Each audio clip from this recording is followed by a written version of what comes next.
For a third consecutive summer transfer window in a row, Frenkie de Jong is linked to Manchester United. I know most of you might have been waiting to hear this, and it would have gone to take maybe due long to obviously be pronounced into your area of concern. But I tell you what, it's really important to note that one, Frenkie de Jong is a player that Erik ten Hag wants. I tell you this, and even if you tell him that you want Frenkie de Jong, he'll say, all right, bring him in. And in this scenario where Manchester United is really looking into bringing Ugarte and they're really charging huge fees, maybe United might be looking to obviously factor out something in the mix. Welcome to this channel. This is the United Matters channel. How are you guys and where are you watching us from? I go by the names of Rock and David. And now we talk about the players that have gone ahead to return to the squad of Manchester United that have been missing, and finally we'll be really showing you how they've gone ahead to train today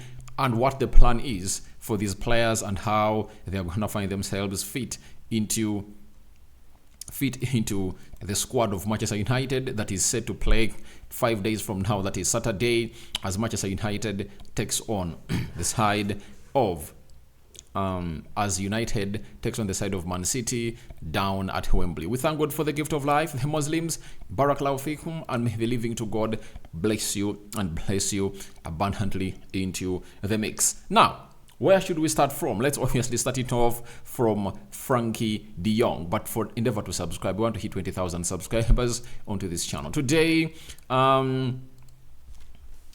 El Nacional has come out and really told us that Barcelona are reportedly desperate to sell Frenkie de Jong and have offered him to Manchester United. The asking price for him is only around £35 million to 40, but the issue are wages, as he's earning €600,000 a week. Now, Manchester United is one of the teams that had already gone ahead to agree personal terms with Frenkie de Jong in the summer of 2022. And Erik ten Hag had gone ahead to put all transfers to a pause to first get in Frenkie de Jong. And the moment we went ahead to agree the sell on fee of Frenkie de Jong to Manchester United with Barcelona, and it was all left to see how we are going to be dealing with the player and how Barcelona is going to be dealing with the player and the amount of money he was demanding them, close to 17 million euros. That's when we saw the likes of Malacia coming in through. That's when we saw the likes of Ericsson, Lisandro Martinez coming through. And Malacia missed out to playing into the preseason of United by a whisker, but he managed to obviously travel with United to, I think, to Thailand and then to Melbourne and Australia. That's where we obviously did the needful into the mix. So that was Manchester United for you, and they did a lot of work to obviously see to it that they do the work. But because of the competence of the board by then, that's why we missed out on Frenkie de Jong. But I believe Erik ten Hag will be excited for this news that Barcelona is desperate to sell the player. And why is Barcelona desperate? Because there are players they want to bring in and they need to sell to obviously get in players. For example, they want Nico Williams, Dani Olmo, Joshua Kimmich. Those are three players, and Hans Flick believes that these are the players who would really love to come in and really do the job for the club of Barcelona, as they'll increase the seniority. And to move on Frenkie de Jong will be a relief to the financial constrictions that the side of Barcelona are really having, because the salary of Frenkie de Jong of €600,000 a week will be divided equally into these players, and obviously even some will be really left, because I know Joshua Kimmich will demand for like €250,000. Then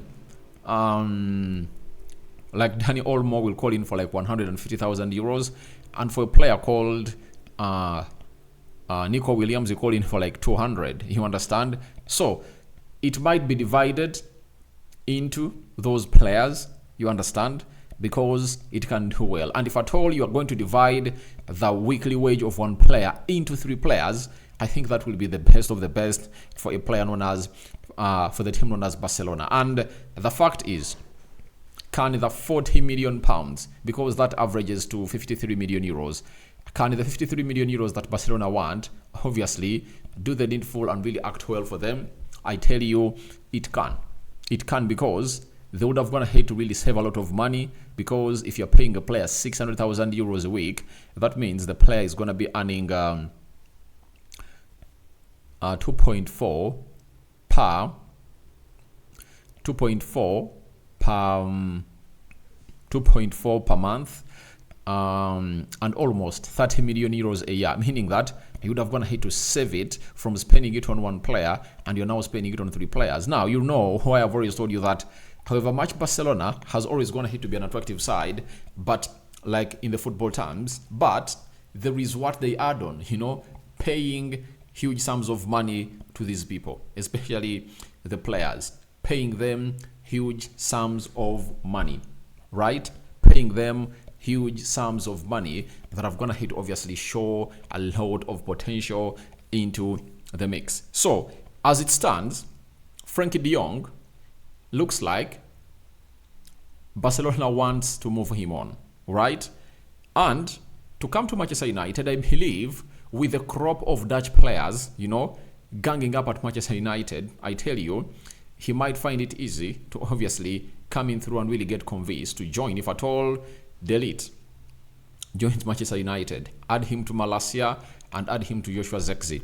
I think those 3 will be enough to obviously convince him to join. And Onana, whom he was with at Ajax, then Mazraoui, and I think Lisandro Martinez had not gone ahead to come in through when this guy left, because he left in 2019, and I don't believe that this guy had already gone ahead to come in through. But that shows you that they know the culture. You know, Mazraoui knows the Dutch culture. Lisandro Martinez knows the Dutch culture. And all these will be players that Erik ten Hag had gone ahead to work with, and he obviously knows exactly what it means to obviously instill his skill set into them. And you know why he wanted Frenkie de Jong. He wanted Frenkie de Jong because of his passing prowess, you know, ball retention prowess, you know, press resistance prowess. That is the guy, you know, how he acts when you are having the ball or you are in possession shape and out of possession shape. He is a CDM that he believes was supposed to be playing at the best of the midfield for the club of Manchester United for a very, very, very long time. That is Erik ten Hag for you, and that's what he has always gone ahead obviously tell us, that Frenkie de Jong is really an exciting player. And as he told us about Matthias de Ligt, that for 2 years he wanted the player, but they sold him to Bayern Munich. You know, 2 years back wanted the player, and right now he's going in for him. And this time around, it's not only going to be a decision for Erik ten Hag to make. That's the difference. It's going to be a decision for the board. Like ten Hag told you that I'm not the one who shortlisted Matthias de Ligt, but the board sat down and really looked at the alternatives that are really available, and they said maybe Matthias de Ligt is good, and went ahead and said, all right, he's a very good player. You understand? So even for Frenkie de Jong to come to Manchester United, it should be approved by the board of Manchester United. You know,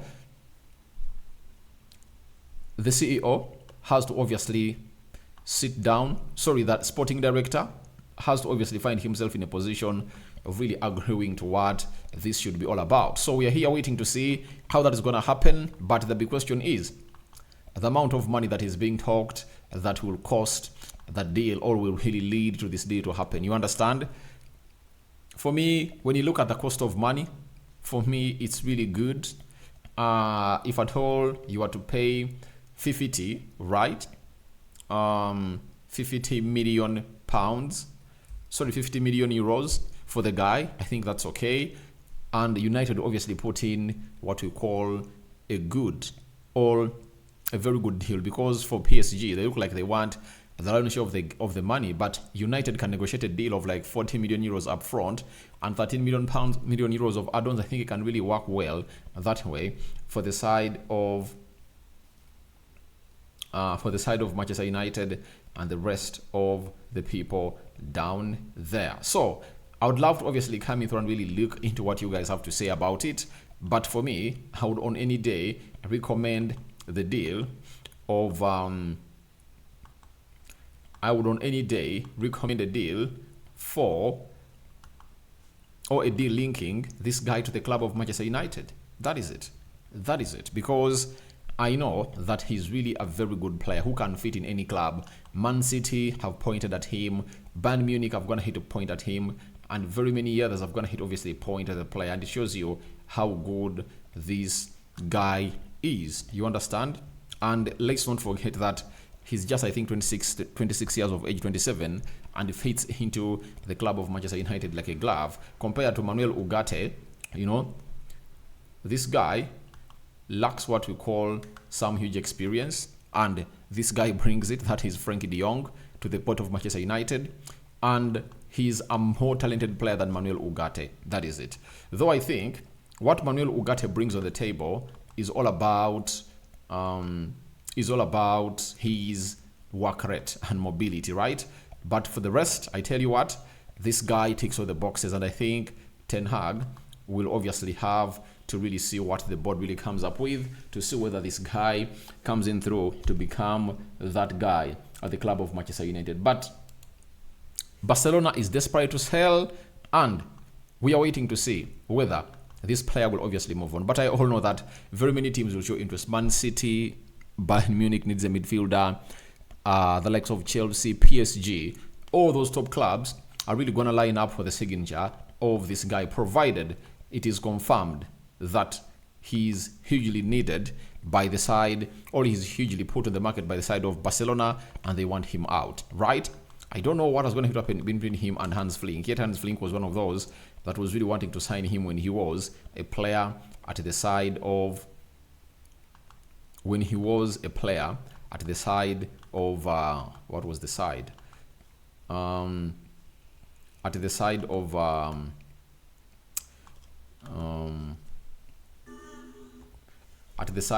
Bayern Munich. So I don't know exactly what is really going to happen there, but I can confirm to you that if it's real, then Man United might really show or raise up their hand to sign this guy. You understand? And you never know, we might be having a player like Jadon Sancho that can be put into the mix to obviously help or speed up or hasten what we call the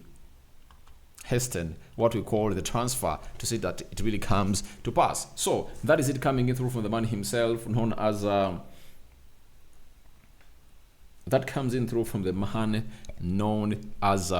what's his name? Frenkie de Jong, Barcelona and Manchester United domino. We wait to see how things pan out, but his wage is really huge, and I tell you what, that might really restrict Manchester United. But I believe they had gone ahead to come up with a salary last time on personal terms that he would have gone to take a pay cut. You understand? And he had gone ahead to accept the personal terms, and everything was okay. Meaning that they can really renegotiate on the terms and see what he brings on the table. Today, the remaining Reds have returned to Carrington, and Manchester United have gone to their website and put up an article that read, the last members of the Manchester United international contingent who were away on their summer break have returned to Carrington. Kobbie, Mainoo, Lisandro Martinez, Facundo Pellistri and Luke Shaw reported for testing at Manchester United following the tournament exhortations with their respective countries. Mainoo Shaw helped England reach the finals of 2024 Euros. Martinez was key figure in Argentina's Copa America triumph, and Pellistri performed well for the Uruguayan in that competition staged in the United States. In there for you. With the tour presented by Snapdragon now concluded, there will be a chance for Erik ten Hag to work with his entire squad this week in preparation for the challenges that lie ahead. The manager and his coaching staff will be ensuring the focus switches firstly to Saturday Community Shield against Man City. The Wembley clash kicks off at 15 hours and presents an opportunity to go get our hands on more silverware following the memorable Emirates FA Cup final success against the same side in there for you. And it said last Friday, Atil Bendeir, Diego Dallo, Bruno Fernandes and Alejandro Garnacho headed back to Carrington to do the needful. So that is Manchester United for you. And this is how Mainoo was obviously seen reporting for duty today at Carrington. That is Kobbie Mainoo for you. And this is Facundo Pellistri, one of the players that Manchester United are really looking at to really dislodge from the club of Manchester United, and really look forward to obviously getting in other players into the mix. Then after the tests, these players had to go to do some gym work and these were the results. And these are the photos that we've happened to get from the website of Manchester United on how these players had gone ahead, obviously putting a required shift. That is Diogo Dalot. He has been here since last Friday. Facundo Pellistri, his first day at Carrington. Then Bruno Fernandes, he has been here since Friday, all smiles and really working to get fit. Then Luke Shaw, his first day at the club of Manchester United, you know that very well.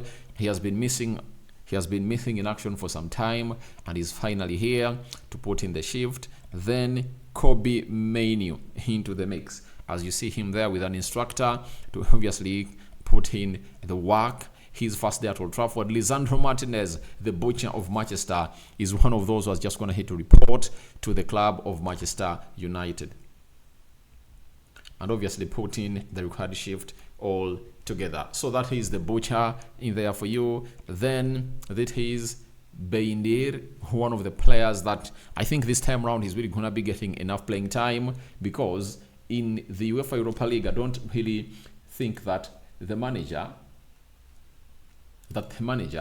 of Manchester United will obviously walk in and not really offer him a chance to obviously start during what we call the UEFA Europa League. That is it. So for me, I believe it's really one of those moments that we should be eagerly waiting for this guy to obviously get him more and more playing time from the manager, and that is none other than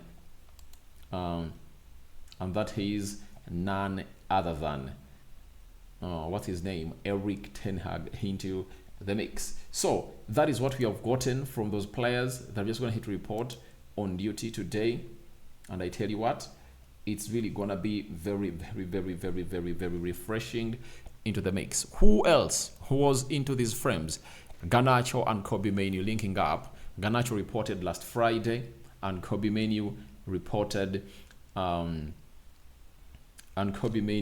just reported today. So they've gone ahead to link up, and that is Kobbie Mainoo lacing his shoelaces in there for you. And then we had another Lisandro Martinez photo while he was smiling into the mix in there for you.